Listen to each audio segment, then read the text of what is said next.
Fala pessoal, professor Eduardo mais uma vez com vocês, trazendo aí o melhor da informática para concursos. Hoje, de maneira muito especial, vamos falar do conteúdo da PM Bahia. Você que vai fazer então aí a prova da PM Bahia, fica ligadinho com a gente aqui porque tem muita dica bacana aí para vocês aí na prática, beleza?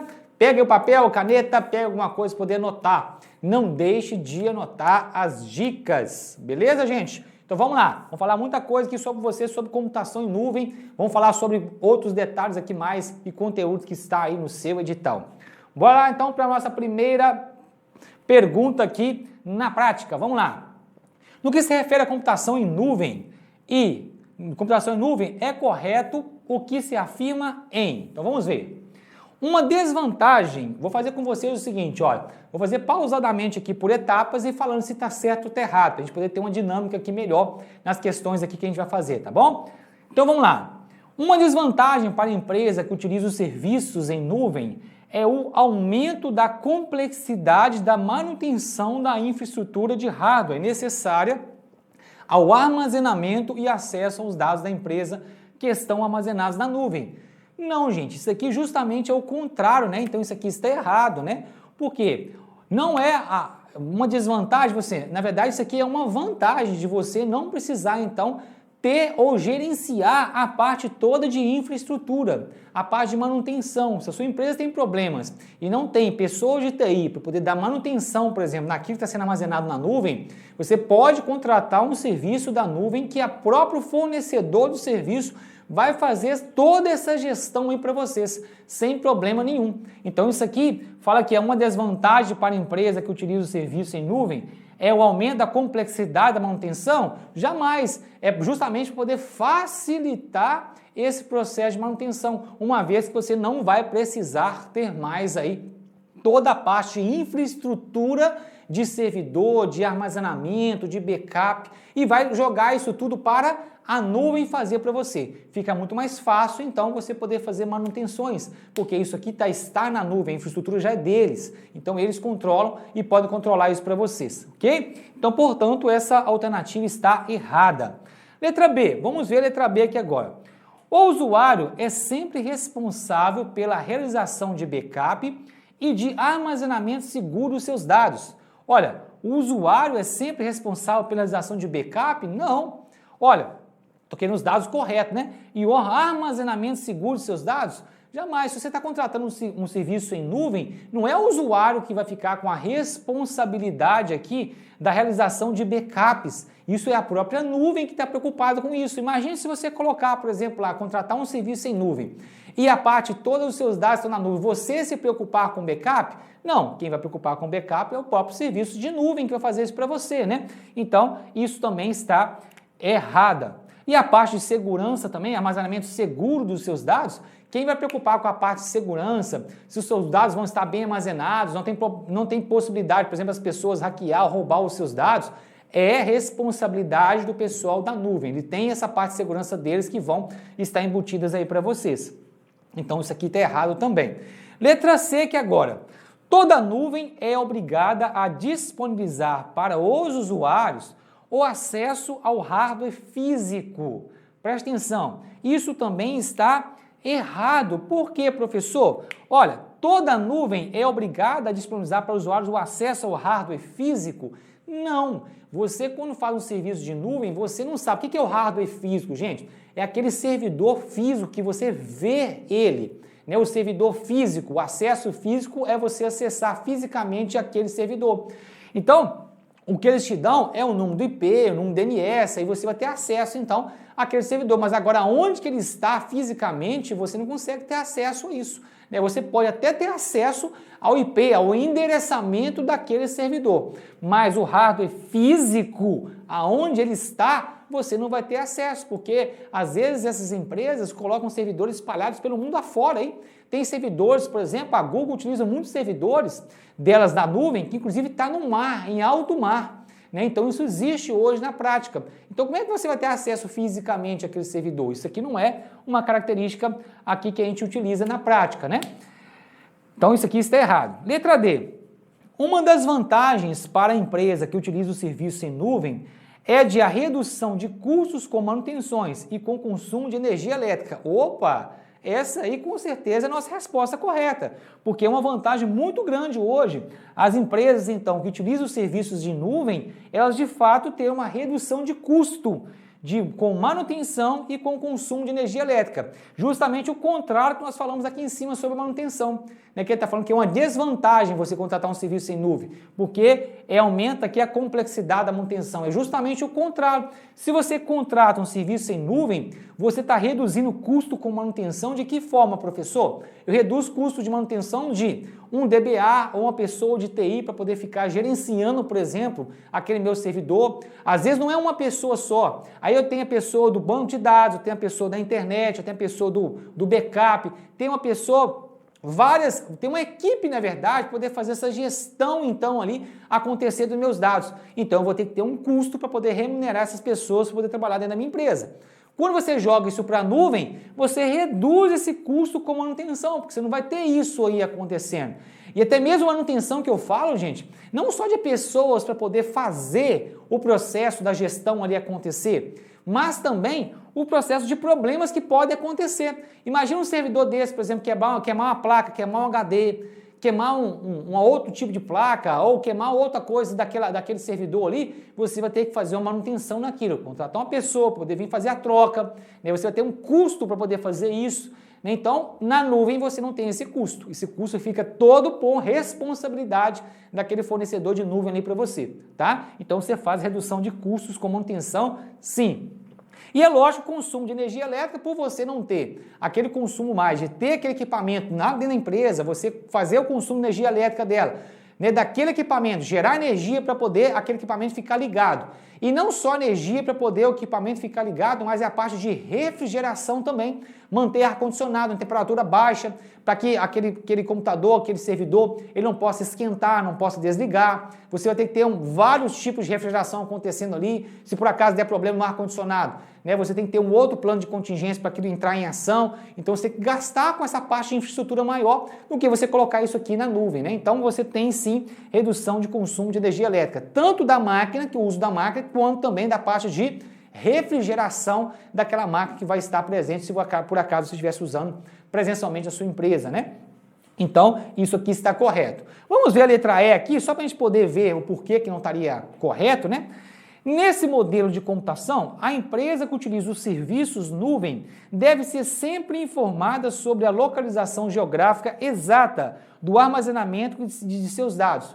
Jamais, né, gente? Então, olha, você que utiliza o serviço em nuvem, você não precisa saber a localização geográfica onde os seus dados estão armazenados. Isso aqui não é feito, porque inclusive isso pode ter rotatividade. Os seus dados hoje podem estar no servidor, daqui a pouco pode estar em outro, fez uma migração para o outro. O que você precisa se importar é que os seus dados vão estar lá e vão estar seguros. Agora, aonde que ele está? Jamais, você não precisa dessa localização geográfica. Então, isso aqui está incorreto e não é possível, às vezes, de dar essa localização exata aqui do armazenamento de seus dados, aonde que eles estão. Inclusive, para que você precisa disso? Né? Qual motivo você saber que os seus dados estão em alto mar, no servidor está lá em alto mar? Que diferença que isso vai fazer? O que você precisa saber é como que eu acesso a esses dados. Aí talvez a empresa pode te liberar, né? O fornecedor pode te liberar o acesso àqueles dados lá, né, daquele servidor, ou do servidor aonde que estão os dados. Agora, saber onde que está, isso aqui não faz nenhum sentido na computação em nuvem, ok? Bora então para mais uma questão aí. Vamos lá. Opa, deixa eu apagar aqui um xizinho que eu dei aqui, né? Próxima questão então aqui na tela para gente. Vamos lá ver, olha. O armazenamento em cloud, ou armazenamento na nuvem, né, tornou-se bastante popular nos últimos anos. Sobre ele, é incorreto afirmar que, com o armazenamento na nuvem, não é necessário adquirir hardware. Está falando que é incorreto afirmar, ok? Olha, com o armazenamento na nuvem, não é necessário adquirir hardware. Tá certo? Tá certo. Estou buscando aqui o que é incorreto. Então, quando você faz armazenamento na nuvem, você não precisa, de fato, adquirir nenhum tipo de hardware, porque o hardware, na verdade, vai ser o computador, o servidor, né, que vai estar na nuvem. Você não precisa de adquirir preço, pagar, comprar, né? Então, você não precisa de adquirir nenhum tipo de hardware. Esse hardware, na verdade, o armazenamento vai estar na nuvem. Então, por isso que aqui está correto. Letra B, aqui que nós temos aqui, armazena dados na internet por meio de um provedor de computação na nuvem, que gerencia e opera o armazenamento físico de dados como serviço. Isso aqui está correto ou incorreto? Está correto, porque dentro do cloud, né, dentro do armazenamento na nuvem, você armazena dados na internet, com certeza, o armazenamento sempre é feito na internet, por meio de um provedor de computação na nuvem, ou provedor de serviços ali, ou alguém que faz isso para você, né? E ele, então, gerencia e opera o armazenamento físico, da onde que está aqueles dados físicos. Ele faz isso aqui para você, né, como um serviço. Então, ele te oferece um serviço de armazenamento, você contrata aquele serviço, e ele garante para você que ele vai fazer o armazenamento e vai gerenciar e operar todos esses dados ali para vocês. Então, isso aqui está correto, então, aqui também. Letra C, aqui para a gente. Possui restrições de local no acesso dos dados, podendo ser acessados somente na rede interna da empresa. Gente, mas isso aqui está muito errado, né? Se você não marcasse essa alternativa aqui, está muito errado. Olha, possui restrições de local no acesso dos dados. É justamente o contrário. É justamente você ter a liberdade, onde você estiver, poder acessar os dados. Está falando que tem restrições de local no acesso dos dados? Você pode ter até restrição de acesso aos dados, mas não do local do acesso. Você pode estar em qualquer lugar que você vai ter que ter condições de poder acessar. Agora, pode ter restrição de você acessar algum tipo de dados? Pode, lógico. Às vezes você pode ter restrições de acesso aos dados, mas de local, eu posso estar aqui em Minas, posso estar, né, em outro país, posso estar em outra cidade, em qualquer outro lugar que eu vou conseguir acessar, porque os dados estão na nuvem, estão, na verdade, na internet, né? Podendo ser acessados somente na rede interna da empresa? Jamais isso, né? Jamais isso aí pode acontecer. Inclusive, se você contratar um serviço na nuvem, vou falar um pouquinho mais à frente para vocês dos tipos de nuvem, né? Um tipo de nuvem onde você consegue fazer a contratação e você gerenciar os dados, mesmo assim, os dados vão estar liberados para você poder acessar eles em qualquer lugar que você tiver o acesso àqueles dados. Não é só dentro da empresa que você vai conseguir acessar aqueles dados, não, ok? Letra D.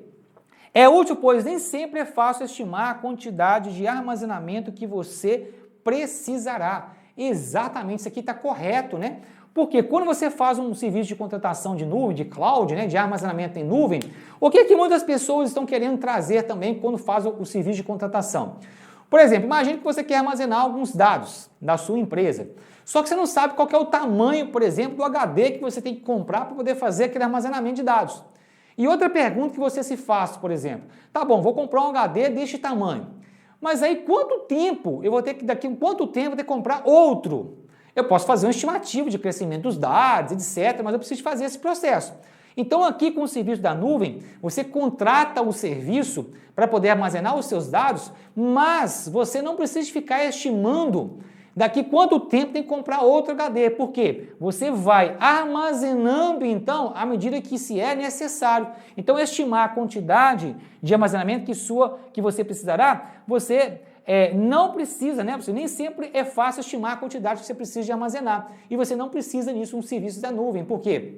À medida que você vai precisando de mais espaço de armazenamento, a própria nuvem ela vai te dando esse espaço, sem necessidade de você precisar de ficar fazendo estimativas aí de quanto que você, de dado ou de informação, você precisaria armazenar. Então isso aqui é outra coisa bacana que é correto também, e você não precisa fazer essa estimativa aí acontecer. A própria nuvem você pode aumentar e diminuir, na verdade, esses tamanhos aí da medida que você for necessitando. Você paga por aquilo que você utiliza, né? Isso é muito bacana.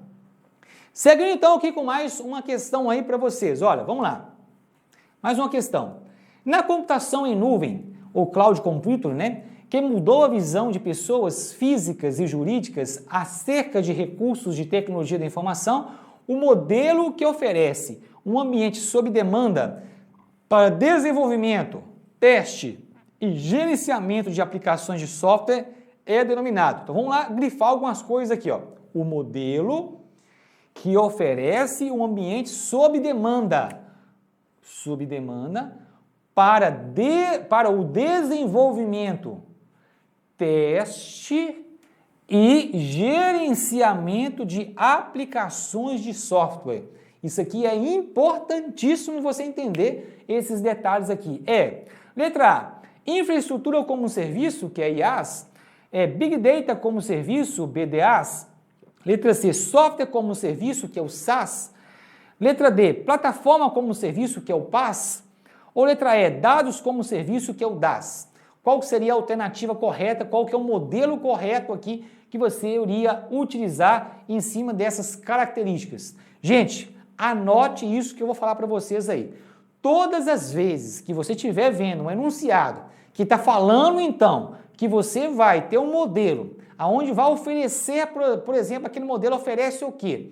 Coisas que estão voltadas para a parte de desenvolvimento de aplicações, de sistemas, de aplicativo, de construção de sistemas, sei lá, de plataformas, sei lá o que for, que é a parte de desenvolver, a parte de programação, desenvolvimento, utilizar então esse modelo para poder fazer desenvolvimento de sistemas, aplicativos e plataformas, sempre vai ser o PaaS, que é plataforma como um serviço.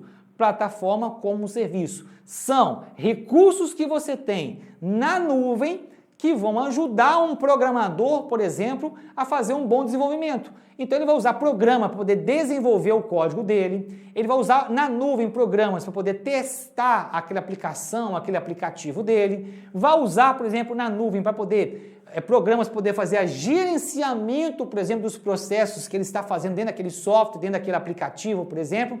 Então tudo que é voltado para a área de desenvolvimento, na área de TI, né, de plataformas, de aplicativos, o que for, na nuvem sempre vai ser PaaS, plataforma como um serviço. Não esqueçam desse detalhe, não esqueçam disso. PaaS significa isso, ok? Na prática aqui para você poder não esquecer mais sobre isso.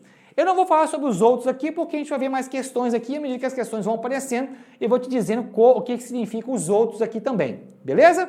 Mas lembre o seguinte, PaaS, plataforma como serviço, está ligado literalmente à parte do pessoal de TI, de desenvolvimento de sistemas.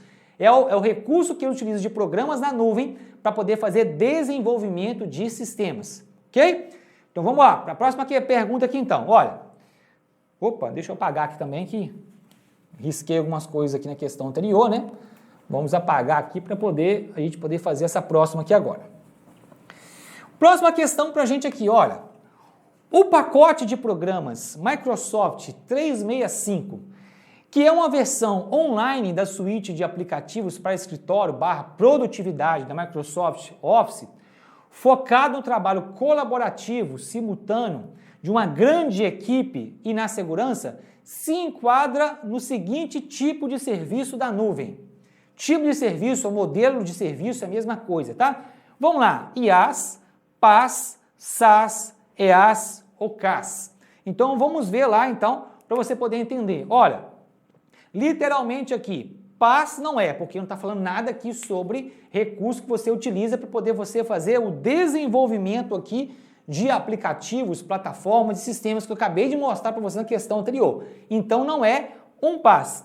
Agora, como ele fala aqui que é um software que você utiliza na web, né? O software, aqui o Microsoft, o programa da Microsoft 365 é o pacote Office que você pode usar de forma online, de forma colaborativa, online. Não precisa de baixar e instalar no seu computador. Então lembre-se desse detalhe que eu vou te falar aqui agora. Tudo que você não precisa de baixar e instalar no seu computador e você pode utilizar aquele programa na nuvem, preste atenção, tudo aquilo que você não precisa de baixar e instalar no seu computador e você pode utilizar esse programa na nuvem, isso vai ser um tipo de SaaS, software como um serviço. Então essa resposta aqui seria um tipo de SaaS que nós temos aqui, que seria a parte de software como um serviço. Então lembre-se desse detalhe, todos os aplicativos ou tudo aquilo que você utiliza que está na nuvem e você não precisa baixar para sua máquina, vai ser um tipo de SaaS. Vou pegar um outro exemplo para você poder entender. O Google Docs lá que talvez você utiliza lá da Google, né? Lá está no Gmail. Você faz edição de texto, por exemplo, né? O Google Sheet que faz edição também de planilhas, igual tem a característica do software 365. Você consegue fazer isso na web.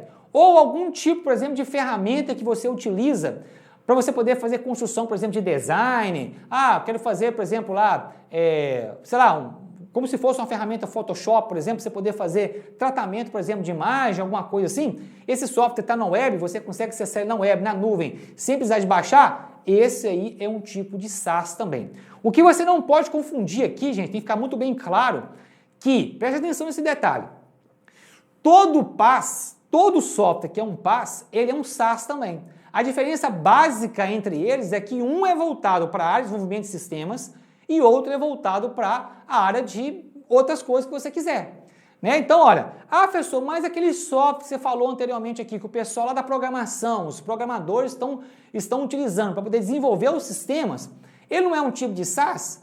Ele é um tipo de SaaS. Mas se for para você definir qual que é o tipo de serviço que vai ser contratado, vai ser um PaaS e não um SaaS, porque é algo voltado para o desenvolvimento de sistemas. Se é voltado para o desenvolvimento de sistemas, tem que ser PaaS. Qualquer outro software pessoal, qualquer outro software que você utiliza que não é voltado para a área de desenvolvimento de sistemas, mas que você não precisa de baixar para a máquina e está utilizando na nuvem, é um tipo de SaaS. Beleza? Anote esses detalhes para vocês poderem não confundir. Bora para mais uma questão então aqui. Vamos lá. Sobre computação em nuvem, assinar a alternativa correta. Então vamos ver. Uma das desvantagens da computação em nuvem é a capacidade em aumentar os custos dos empreendimentos de uma empresa que contrata esse serviço com infraestrutura de TI. Olha, está perguntando a resposta correta. Olha, uma das desvantagens é a capacidade de aumentar os custos. Nós acabamos de ver aqui, olha, é só você recapitular nas dicas aqui, ó. Lembra na economia lá de custos de manutenção e de energia elétrica? Como que aqui agora vem falar que ele aumenta os custos dos empreendimentos? Então isso aqui está errado, concorda? Claro que não vai aumentar os custos do empreendimento. A verdade é tentar reduzir esses custos, né? Essa que é a função aí da computação em nuvem. Letra B de bola. Estou procurando a resposta correta, ok, gente? São exemplos de plataformas que se especializaram em fornecer serviços em nuvem. Microsoft Azure, Amazon AWS, Google Cloud e Oracle Cloud. Isso está certo? Será que está certo ou está errado? Essa alternativa aqui ela está correta e essa aqui é a nossa alternativa para essa questão, porque a letra B ela está correta. Porque Microsoft Azure, Amazon AWS, Google Cloud e Oracle Cloud são sim tipos de fornecedores de serviços em nuvem muito utilizados hoje na prática. Se você quiser contratar, por exemplo, um tipo de serviço na nuvem, você pode acessar qualquer um desses fornecedores aqui que você vai conseguir, de fato, ter e contratar um serviço de nuvem. Tanto do Azure, quanto da Amazon, quanto da Google e também da Oracle, ok? Os mais utilizados, professor, quais são os mais utilizados aí na prática dia a dia? Azure, Amazon e Google são os mais utilizados que nós temos aí. É importante você gravar esses nomes aqui, tá percebendo que a banca aqui queria saber, de fato, não só que você sabe o conceito de computação em nuvem, mas quais são os fornecedores também que existem aí no dia a dia para poder fazer esse fornecimento desses serviços aí na nuvem, tá? Então isso aqui é importante. Vamos ver a letra C, por que ela está errada? Olha, os principais exemplos de computação em nuvem são infraestrutura como serviço, software como serviço e usuário como serviço. Não existe esse último item aqui que é usuário como serviço. É infraestrutura como serviço, software como serviço, que é o SaaS, e aí faltou o PaaS, que é plataforma como um serviço, e não o UAS, que está falando que nem existe essa parte de UAS, que é usuário como um serviço. Então, por isso que estaria errado aqui, beleza? Letra D que nós temos aqui, uma vantagem da infraestrutura como serviço, que é IaaS, para quem contrata um serviço em nuvem, é que há necessidade de compra de licenças vitalícias de software e preocupações com atualizações. Isso aqui está incorreto, por quê? Porque quando você faz uma vantagem da infraestrutura como serviço, que é IaaS, para quem contrata um serviço em nuvem, é a necessidade de compra de licenças vitalícias de softwares e preocupações com atualizações. Isso aqui está errado, justamente porque esse tipo de serviço não é infraestrutura como serviço, é justamente o SaaS que nós temos aqui. Você, quando faz uso de um SaaS, que é um programa que está lá na nuvem, você não tem que preocupar com a parte de licenças e com atualizações daquele programa. O próprio serviço da nuvem encarrega em se fazer isso. Mas isso que tipo de você não preocupar com licenças e com atualização, não é um tipo de IaaS. Isso aqui é um tipo de SaaS e não IaaS aí que nós temos, ok? E o que é o IaaS? É a parte de infraestrutura como um serviço. O que é infraestrutura como um serviço? Professor, deixa eu explicar para vocês aqui agora, para vocês poderem entender e as próximas questões vocês saberem qual que é a resposta correta já, né? Infraestrutura como serviço é justamente essa parte de armazenamento que nós estamos falando aqui, é a parte, por exemplo, de memória, é a parte de processamento, é a parte de banda, liberação de banda, isso tudo é a parte de infraestrutura. Você contratar, por exemplo, ou contratar o serviço de um servidor completo, você pode contratar, por exemplo, lá eu quero ter um servidor completo. Né? Você pode ter esse tipo de serviço. Isso aqui é infraestrutura como serviço. Então essa infraestrutura você pode trabalhar de várias formas. Como você tem, por exemplo, um site. Eu tenho um site de e-commerce, por exemplo. Só que eu não sei quando que os picos de acesso eles acontecem, professor. Então, quando você for contratar um serviço, por exemplo, você contratar um IaaS, que é a parte de banda. Você vai liberar, ou o serviço da nuvem vai liberar banda para você conforme a necessidade do site. Tem mais usuários acessando? Libera mais banda para ele poder acessar e o site não travar, por exemplo. Então, você vai ter isso aí. Melhor você fazer isso do que, de fato, você contratar um plano de internet, por exemplo, colocar o seu servidor lá e você contratar um plano lá de 300 mega, por exemplo, lá. E, na verdade, o seu site está usando só 50. Você paga 300 e usa 50. Então, quando você paga um serviço, por exemplo, de IaaS, que é a parte de banda, por exemplo, de processamento, etc., ele vai liberando para você processamento, banda, memória que você está precisando, à medida que você tem a necessidade. Então, você paga, na verdade, por aquilo que você usa de fato. Então, isso aqui é muito bacana na prática, a gente poder entender também isso aí, como que funciona, tá? Então, isso aí é a parte de IaaS. Importante vocês entenderem, já falei sobre os três aqui, ó. Já falei sobre o PaaS, que foi o primeiro, depois falei sobre o SaaS, expliquei para vocês, e agora falei sobre o IaaS. Então, esses três conceitos de modelos ou tipos de serviços hoje na nuvem, vocês precisam de saber anotar e não errar, porque é fortemente um recurso aí e é fortemente um conteúdo que vai poder cair para você nessa parte de computação em nuvem, beleza? Deixa eu só beber uma aguinha aqui que a garganta secou. Rapidinho aí, deixa eu só beber uma água aqui, deixa eu pegar meu copo aqui, rapidinho.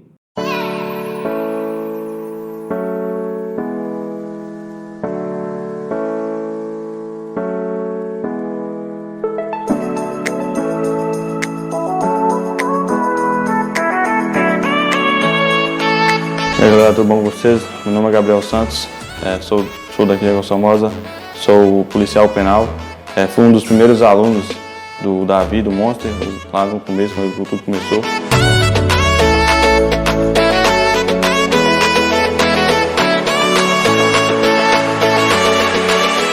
O Monster Concurso abriu as portas para minha vida, né? Tipo assim, me deu uma perspectiva de vida. Se não fosse o Monster Concurso, eu não estaria onde eu estou, não.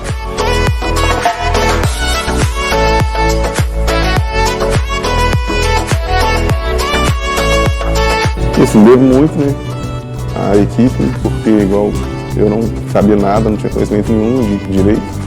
Claro que tem a minha dedicação, mas se não fosse por eles, eu hoje não estaria aqui. E é um sonho estar aqui, fico muito feliz, honrado. Além de tudo, fiz muitos amigos nessa caminhada toda aí, né, com os professores, né, com a equipe.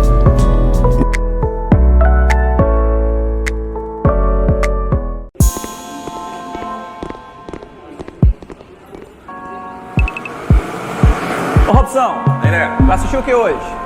Cara, vamos ver se tem alguma coisa boa aí pra ver? Vamos lá, cheguei, vou pegar o controle. Robson, uma pipoquinha lá, cara. Uma pipoquinha pra gente assistir aqui. Demorou, né, Lê? Filme sem pipoca não é filme, não.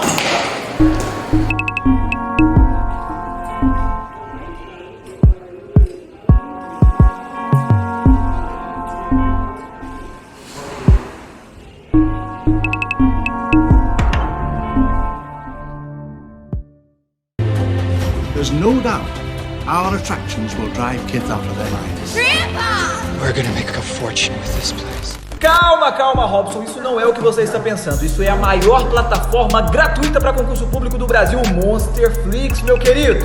É isso mesmo, Thaleson Faleiro. Sem anuidade, sem mensalidade.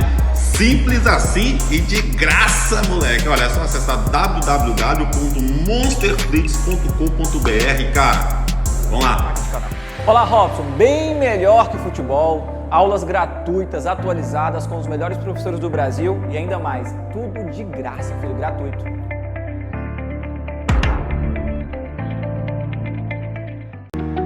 Não perca tempo e adquira agora mesmo a nossa assinatura ilimitada.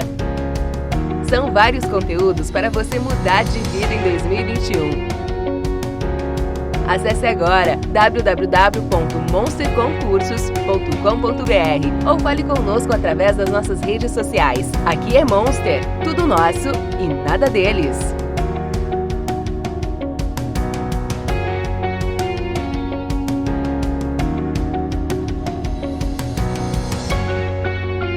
Bora voltar lá então. Já bebi aqui, já dei uma refrescada aqui na garganta. Bora então voltar então para a questão?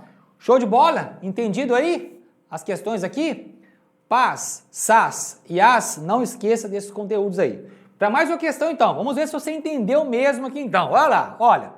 Identifica-se software como serviço, que é SaaS, quando um provedor de serviço oferece acesso a um ambiente baseado em cloud, no qual os usuários podem construir e disponibilizar aplicativos.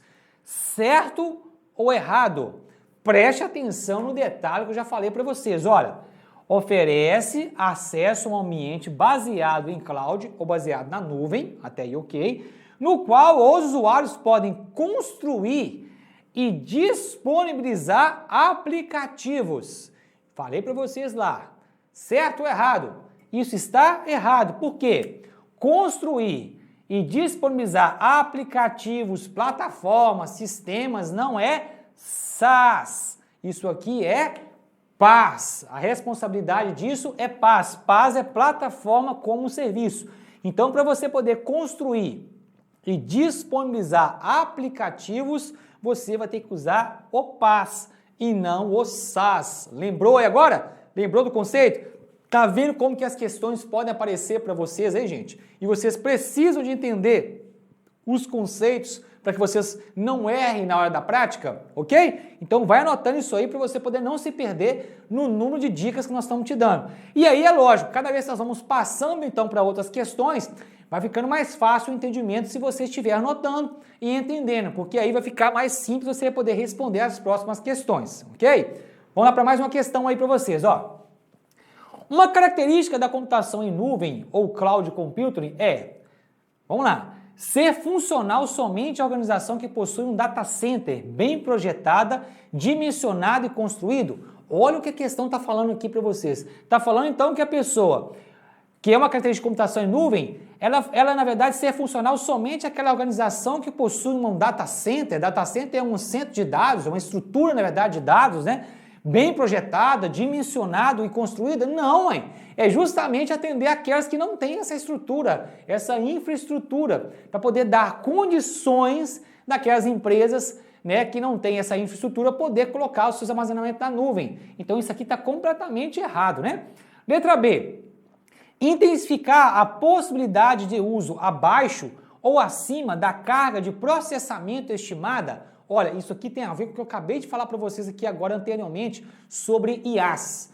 O IaaS, você então pode contratar o serviço, né? E você quando contrata o serviço que eu falei com você de banda, você contrata o serviço por aquilo que você vai utilizar. Você paga por aquilo que você utiliza. Você não paga nem a mais e nem a menos daquilo que você utiliza. Você paga exatamente por aquilo que você utilizou. Se esse mês eu utilizei, por exemplo, lá, 50 megas de banda, vou pagar 50 megas. Se eu usei 100 megas, então vou pagar por 100 megas. Então você contrata o serviço e você paga por aquilo que você está utilizando. E aqui ele fala o seguinte, ó, intensificar a possibilidade de uso abaixo ou acima da carga de processamento estimada? Não, você não vai fazer a contratação de serviço da nuvem imaginando aquilo que está abaixo ou acima. Sempre é aquilo que é utilizado na prática. Não o que está abaixo ou acima da carga de processamento. Não é essa a característica da nuvem. É você, de fato, ter o acesso àquilo que de fato você está utilizando ou está fazendo uso.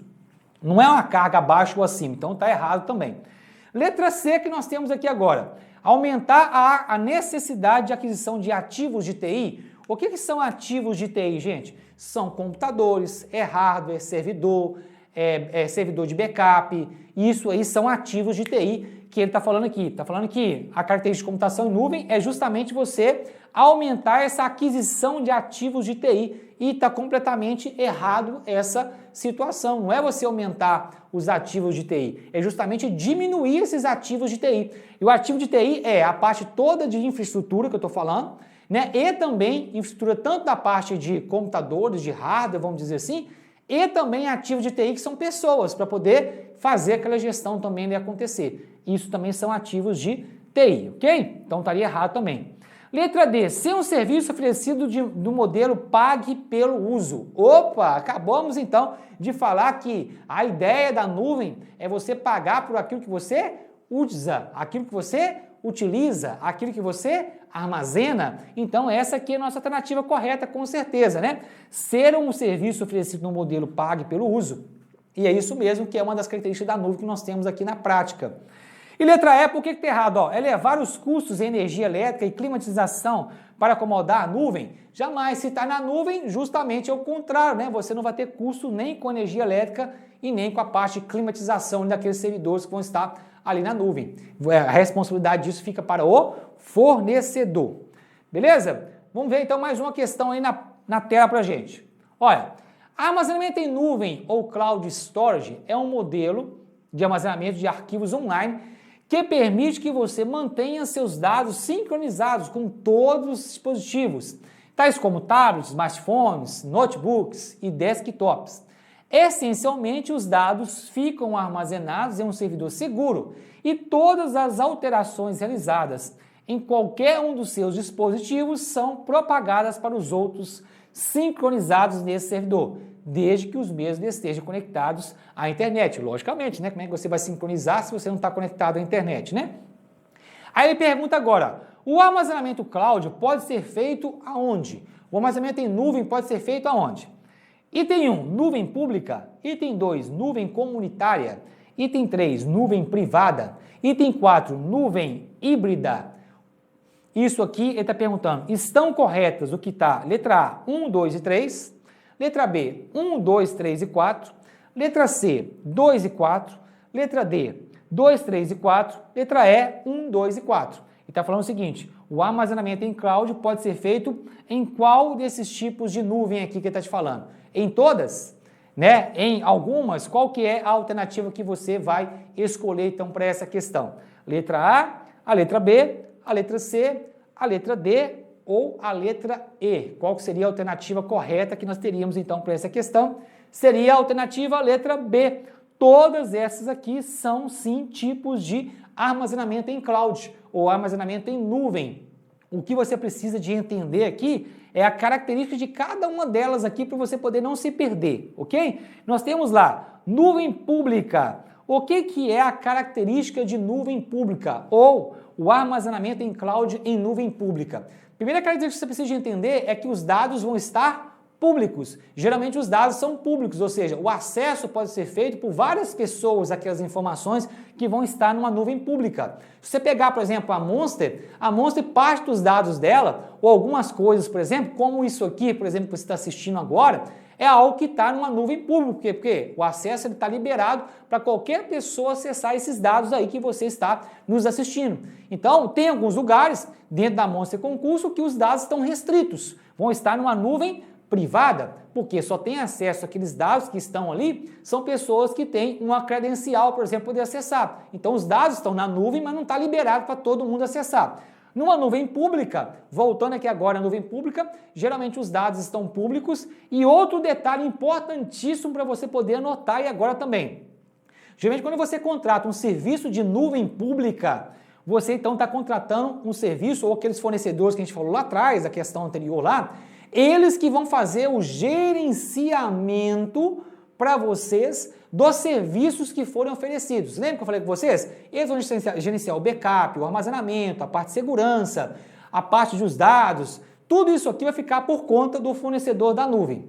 Agora, já a nuvem privada, não que não possa acontecer isso, mas na maioria das situações, a empresa contrata aquele fornecedor de nuvem, mas ela faz a gestão dos dados.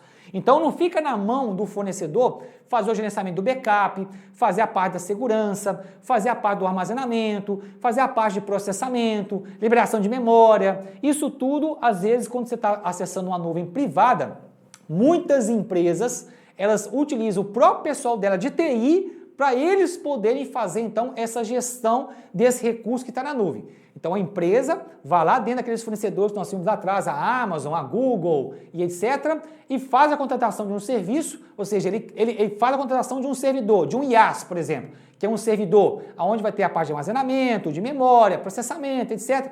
Mas só que a empresa tem um pessoal de TI dela que ela vai fazer a gestão, então, disso tudo.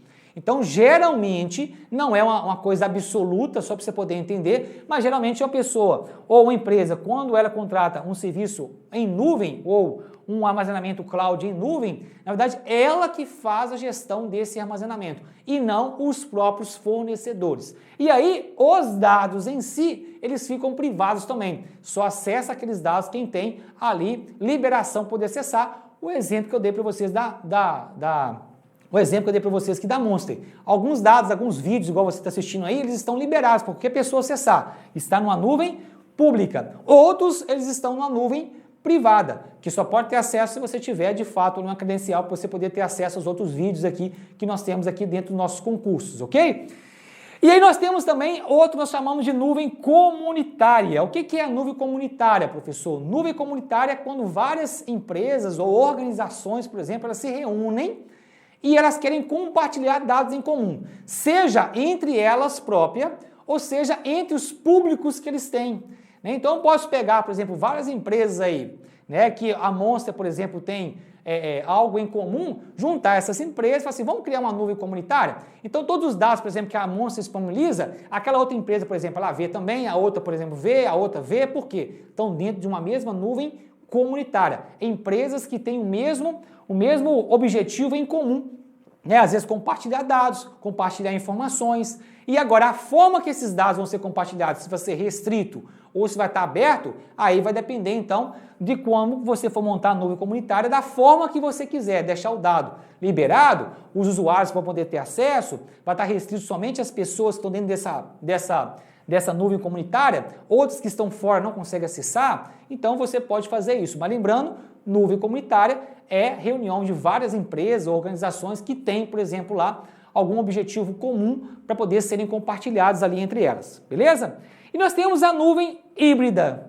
O que é nuvem híbrida, professor? Tem muita gente que confunde nuvem híbrida, que acha que é só parte da nuvem ser pública e parte ser privada. Então é híbrida, porque parte é pública e parte é privada. Não, híbrida você pode ter também nuvem pública ou nuvem comunitária. Você pode ter parte dos dados é pública e parte é comunitária. Você pode ter comunitária com privada e pode ter nuvem pública com privada. São tipos, como eu falo, híbrida, são modelos diferentes, ou seja, são nuvens diferentes. Uma é de um tipo e a outra é de outro. Agora, pode ser entre elas pública, comunitária ou privada. Você ali permeando sobre esses três tipos de nuvem aqui que você pode acessar. Então, eu posso fazer uma nuvem híbrida também. Por exemplo, aqui na Monster nós temos uma nuvem híbrida, que é uma nuvem pública, onde tem dados públicos para vocês poderem acessar, igual eu mostrei para vocês, e nós temos também uma nuvem privada aqui, onde você tem restrição de acesso a algum determinado tipo de informações aqui também. Então, nós estamos aí na nuvem híbrida, não é nem a privada e nem a pública apenas que nós estamos, ok? Não estamos aí na nuvem comunitária, mas quem sabe, né, pode acontecer alguma situação e isso de fato vir a ser uma realidade. Mas espero que vocês tenham entendido os tipos de nuvem que nós temos e o que significa cada uma delas, gente. Isso aqui é importantíssimo. Igual eu falei para vocês atrás sobre o conteúdo de PaaS, IaaS e SaaS, aqui também é importantíssimo você entender os tipos de nuvem que nós temos aqui em cloud. Nuvem pública, comunitária, a privada e a híbrida. Ok? Vai anotando aí para você poder não se perder nas questões. Mais uma questão então para você aqui. Vamos lá, mais uma questão. Bora lá. Com o avanço da tecnologia, a necessidade de armazenamento de arquivos cresceu rapidamente. O armazenamento em nuvem proporciona ao usuário a facilidade de acessar seus arquivos de qualquer local, desde que tenha acesso à internet, logicamente. Dos serviços apresentados abaixo, marque qual é utilizado especificamente para armazenamento em nuvem. Letra A, Cloud Code. Letra B, Dropbox. Letra C, Zimbra. Letra D, Zillafile. Letra E, WinRAR. Qual seria a alternativa que nós temos aqui? Letra A, letra B, letra C, letra D ou letra E? Qual seria a alternativa que você marcaria que é um tipo de um tipo aqui utilizado, é um tipo de serviço utilizado para poder fazer armazenamento na nuvem? É resposta Dropbox. Né? Nós temos outros aqui, professor? Temos outros, como por exemplo qual, professor? Nós temos o OneDrive, que é da Microsoft, né? E temos aí o Google Drive também, que é do Google. São os mais utilizados nas questões de concurso, são esses três: Google Drive, OneDrive e o Dropbox. Lembrando, para você poder dar um incrementado também aí nas suas dicas e você na sua anotação, lembre que esses recursos de armazenamento em nuvem, eles têm uma limitação do acesso gratuito que você tem. Geralmente é espaço de 15 GB gratuitos. Se você quiser acrescentar mais espaço ou ter mais espaço de armazenamento, você terá que pagar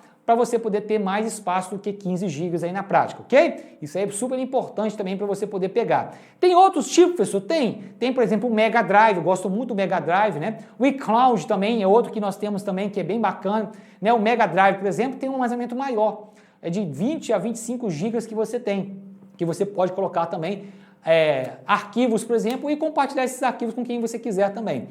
Mas os mais conhecidos aqui nas questões de concurso são esses três: Dropbox, OneDrive e o Google Drive. Beleza? Anotado aí? Bora então para mais uma questão então aqui. A computação em nuvem do tipo, olha, Software as a Service, que é software como serviço, que é o SaaS, mais uma vez aí, olha o SaaS aparecendo, olha. A computação em nuvem do tipo SaaS possibilita que o usuário acesse aplicativos e serviços de qualquer local usando o computador conectado à internet. Certo ou errado? Aqui está falando que quando você usa, então, a nuvem do tipo SaaS, você possibilita, então, que o usuário acesse aplicativos e serviços de qualquer lugar usando um computador conectado à internet. Certo ou errado? Está correto, corretíssimo isso aqui, né? Então, quando você usa, então, os tipos de serviço SaaS, mais uma vez, você pode usar um aplicativo, você pode usar uma plataforma, pode usar o que você quiser, desde que você esteja conectado à internet e não seja um software, então, aqui, que seja um software na área de desenvolvimento de sistema, isso aqui é um SaaS, e é o que ele está falando aqui no caso aqui, ok? Então, isso aqui está correto. Mais um, então, aí, vamos lá. As nuvens do tipo híbridas, preste atenção agora, acabei de falar para vocês os tipos de nuvens, expliquei para vocês cada tipo de nuvem e agora quero ver se vocês estão ligados então na minha explicação que eu estou dando. Eu trouxe essa questão para isso, essa aqui é para poder acertar 100% aí se você estiver prestando atenção. Vamos lá? As nuvens do tipo híbridas são implementadas por organizações que possuem interesses em comum, como na área de segurança, por exemplo. Certo ou errado isso aí? Isso está certo ou isso está errado? Gente, acabei de falar para vocês aqui, né? Isso aqui está errado.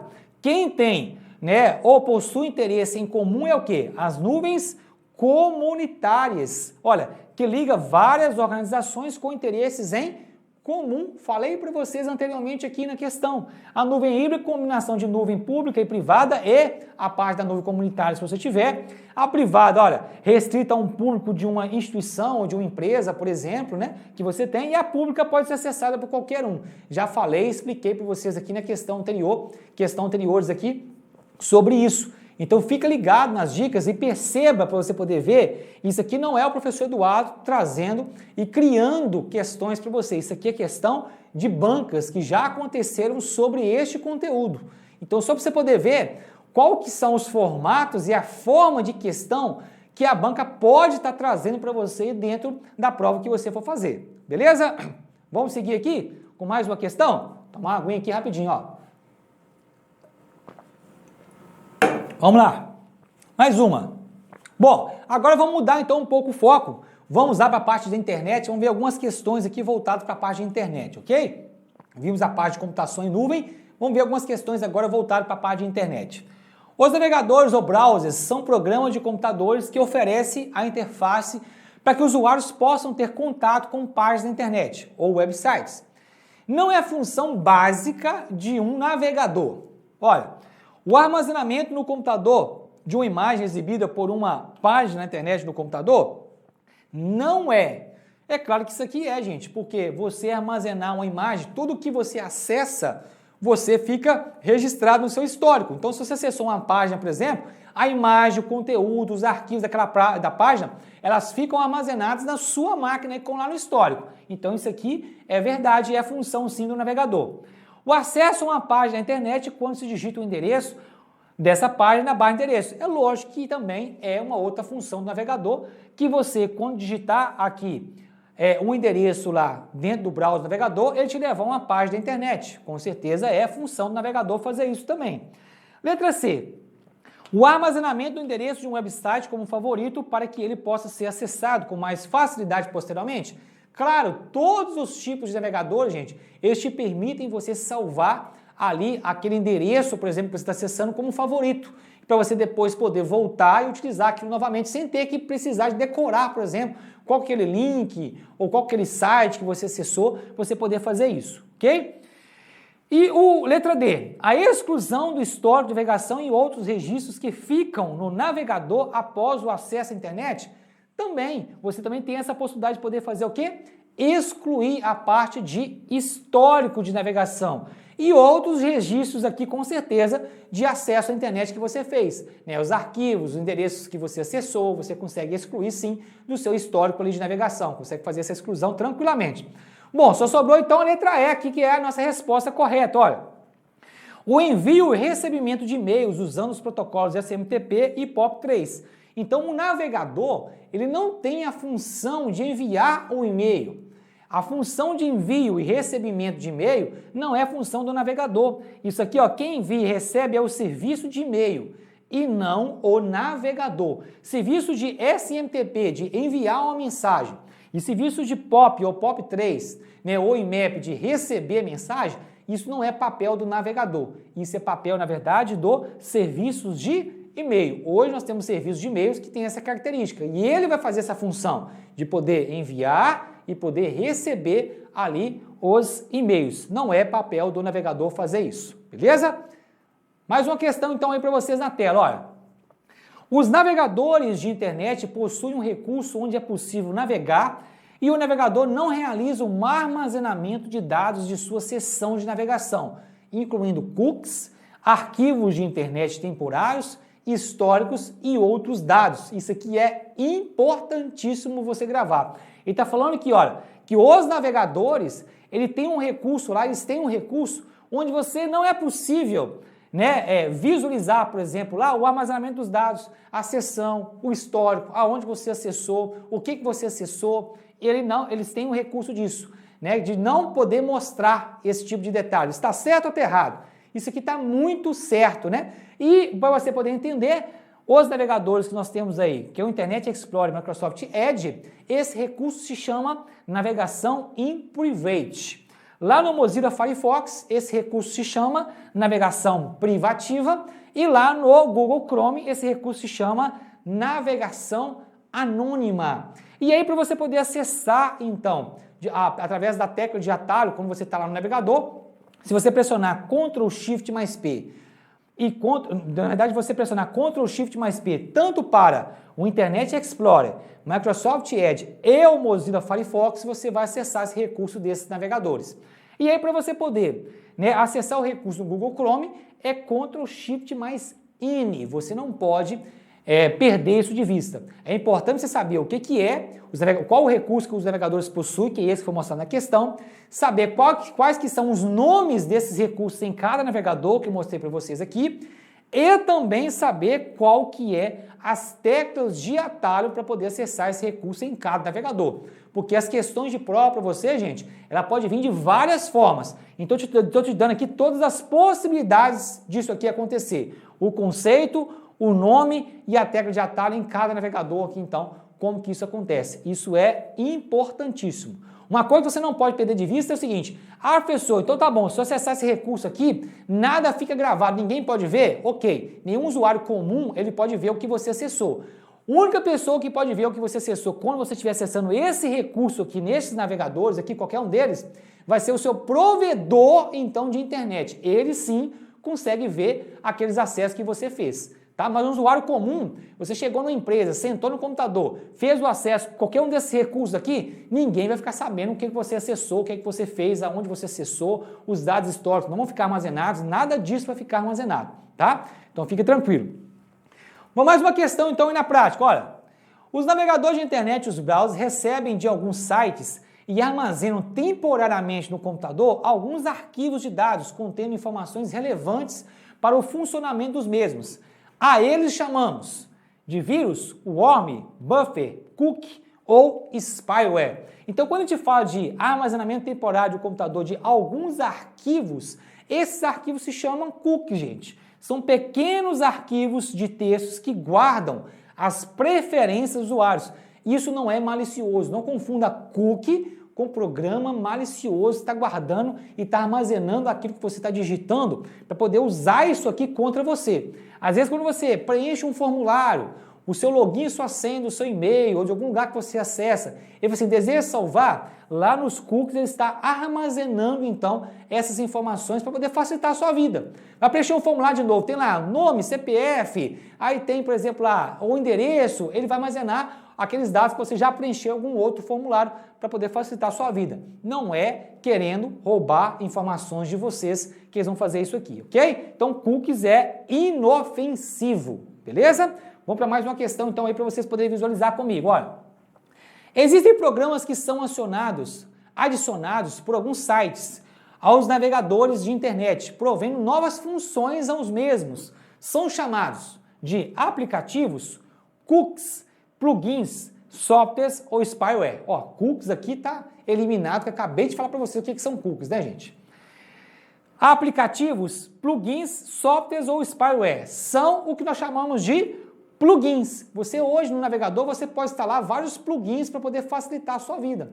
Plugins, por exemplo, que te mostram sites onde você tem cashback, por exemplo. O Melius, por exemplo, é um tipo, por exemplo, de plugin que você pode instalar, por exemplo, no seu computador e ele vai te mostrar vários sites onde você for fazer compras, ele vai te dar retorno de cashback. Você pode instalar, por exemplo, outros tipos de plugins para que você possa fazer traduções, visualizar traduções, por exemplo, de páginas, vários outros plugins aí na parte da programação, que você pode ver, por exemplo, lá, layout de página de uma forma diferente. Tem várias funções e os plugins podem ser aplicados, sim, em cima dos navegadores. Você pode fazer a instalação de plugins daquilo que você acha que é necessário aí para vocês aí na prática, ok? Continuando aqui então, mais uma questão para a gente aqui agora, ó. Um usuário está utilizando o navegador Google Chrome em português em condições ideais e deseja desativar o mecanismo de salvar senhas da web automaticamente. Para acessar esse serviço, o usuário deve digitar na barra de endereços do navegador. Letra A, Chrome/System. Letra B, Chrome/Inspector/Device. Letra C, Chrome:/configurações. Letra D, Chrome:/componentes. Letra E, Chrome:/settings. Bom, gente, resposta correta seria settings, que seria a parte de configurações. Um detalhe importante aqui para você poder entender e nunca errar isso, se por acaso cair na hora da prova para vocês, é que todas as configurações que você acessa, tanto do Google Chrome quanto as configurações do Mozilla Firefox, todas elas, você acessar essas configurações, elas são em inglês. Nunca vai ser em português, igual está aqui, ó, configurações, tá vendo? Nunca vai ser isso. Então eu trouxe para vocês aqui as configurações do Chrome, ó. Chrome Store, que é a parte de acessar o histórico. O Chrome Downloads, que é a parte de acessar o histórico de downloads. O Chrome Settings, que é configurações do navegador. O Chrome Bookmakers, que é a parte de gerenciamento dos favoritos que ele tem. E a parte de Extension, que é a parte de extensões. Lá no seu Firefox, você sempre vai ter About, você vai digitar, por exemplo, no seu barra de endereço, About, preferências, aí você vai colocar cerquilha. Eu quero acessar o quê? General, que é a parte de conteúdo geral, a parte de content, a parte de conteúdos que você tem, search, que é a parte de procura, privacy, a parte de privacidade, e também a parte SEC, que é a parte de segurança. Então, também no Mozilla Firefox, sempre que você quiser acessar um recurso do Mozilla Firefox, as opções que ele tem sempre vai ser as preferências também em inglês e nunca em português. Beleza, pessoal? Então, ficamos por aqui, espero que vocês tenham gostado então das nossas dicas, dei várias dicas aqui importantes para vocês na parte de computação em nuvem e da parte também, algumas da parte de internet, então grave isso aí e anote, porque isso vai fazer falta para vocês aí na hora da prova, quando você for fazer o seu concurso, beleza? Um grande abraço para vocês e até a próxima, tudo nosso e nada deles, fui, até mais!